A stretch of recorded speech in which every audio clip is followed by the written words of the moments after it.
Hey everyone, welcome back to the ADHD Fam channel. My name's Sharon. I am a neurotypical wife and mother living in a house full of neurodivergents. Today we're going to be discussing relationships, marriage, or just dating, whatever helps. Today we're going to be answering the question, why is my ADHD spouse or partner unreliable? With the help of Melissa Orlov, who wrote The ADHD Effect on Marriage. It's fantastic. It gives different point of views from the neurodivergent side and the neurotypical side, shares stories, also goes over dual couples who both have ADHD. It's very, very informative. I highly recommend. There are 7 reasons why your ADHD spouse or partner is unreliable. Number 1, lack of acceptance. ADHD can present additional challenges compared to a neurotypical relationship. A lot of that is due to hyperfocus moments, time blindness, and communication barriers that come naturally because your brains work differently. Number 2, lack of treatment. This goes for everyone. The ADHD symptoms are not being managed and treated through exercise, cognitive behavioral therapy, and even medication if that's an option you want to explore.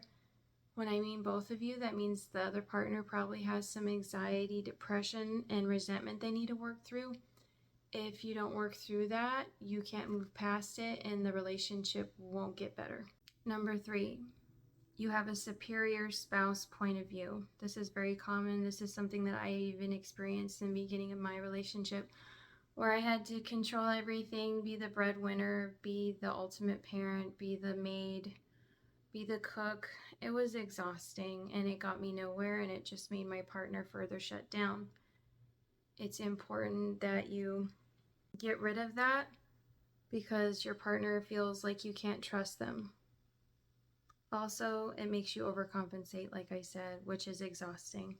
This leads to resentment and burnout on both ends. So even if your partner is not doing as much, it can cause an emotional burnout, which makes them shut down and unwilling to help you or unable to help you. It's important to get out of that mode completely. The solution to the superior spouse is to distribute responsibilities reasonably, set realistic expectations, regain autonomy or individuality. Each of you needs personal time to recharge and reevaluate things. And quit sweating the small stuff. If you take time for yourself, you're not so emotional about things and you won't sweat the small stuff. You won't argue as much. Number 4, you're in a parent-child relationship.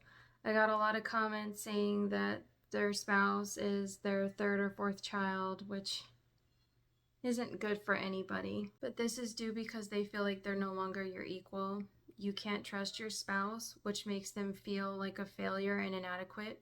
So why bother? They can't win your trust or approval no matter what they do. So the best solution for that is to relinquish control. I know that's very hard for some of us to do, but relinquish control. Give them responsibility that they can consistently help with. Communicate your needs respectfully. That's very important. And ask them what they need from you. So this isn't all about you. I know that you're frustrated, and I've been there where I try to make it all about me. What do they need from you too? What's missing? What's the trigger here? No more yelling, nagging, or putting them down. You're keeping them there when you do that. The same goes for your children. If you watched my parenting video, you can't do that with them either. So definitely don't do that with your partner. Give them space to rest and make decisions. This instills your trust in them and their ability to remember to do things on their own. It's going to take time, but have faith. Take a step back and worry about you. And one more key factor for that one, showing respect and appreciation is very important. Remember, the past is the past. Time to try something different and be better partners to each other. One more thing. It's very important to show respect and appreciation, both of you. If you're working your tail off, he needs to show respect and appreciation. If he's working his tail off, respect and appreciation. It's very important. Number 5, get your autonomy back, your individual self. You know, that beautiful person you were before you were married or had children? I wonder what they'd be doing right now. Anyway, dedicate more time to your individual needs. This goes for both of you. So with ADHD, if his cup is empty, he can't give anything to you. If your cup is empty, you have the ability to keep going, but you're going to get pissed off as you keep going. So if your cup's empty, that's not good either.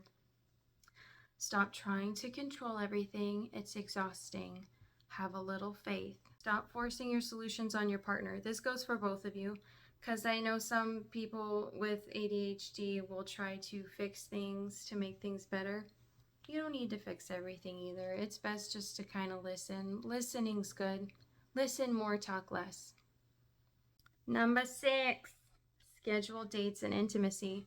This means schedule family dates, schedule couples dates, schedule alone time.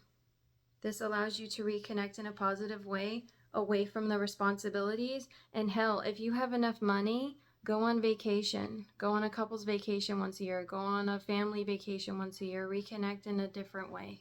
Intimacy is important in any relationship.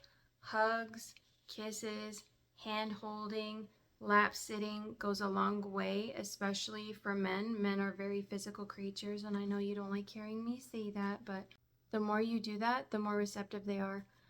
For example, I started getting off my phone at night 10 minutes before I felt like I was going to fall asleep, just to lay on my husband.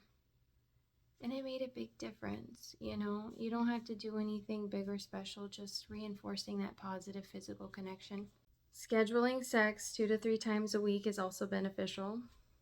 Sex allows you both to relax and reconnect on an emotional and physical level. Throwing in a massage wouldn't hurt either. I'm just saying. It's a good way to entice someone. Number 7. I love this one. I started incorporating this one over the last month, and it has been life-changing.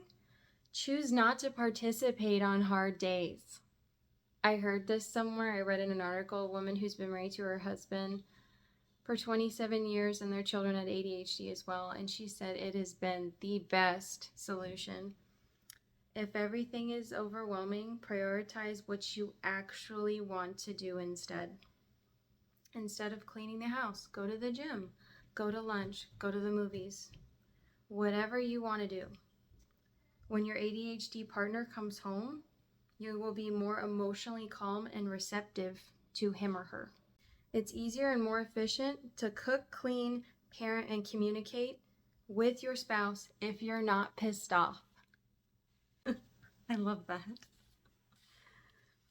So, to sum it up, if your ADHD partner is unreliable, it's because of a lack of acceptance of ADHD, lack of treatment for both partners, you have a superior spouse point of view, you're in a parent-child relationship, you both lack autonomy or personal time, you need to schedule dates and intimacy, and you choose to participate and overcompensate on hard days. Stop it. Stop it. And that's all for this video. Please leave a comment on what you found was most beneficial or eye-opening for you, and we look forward to seeing you in the next one. Have a great day.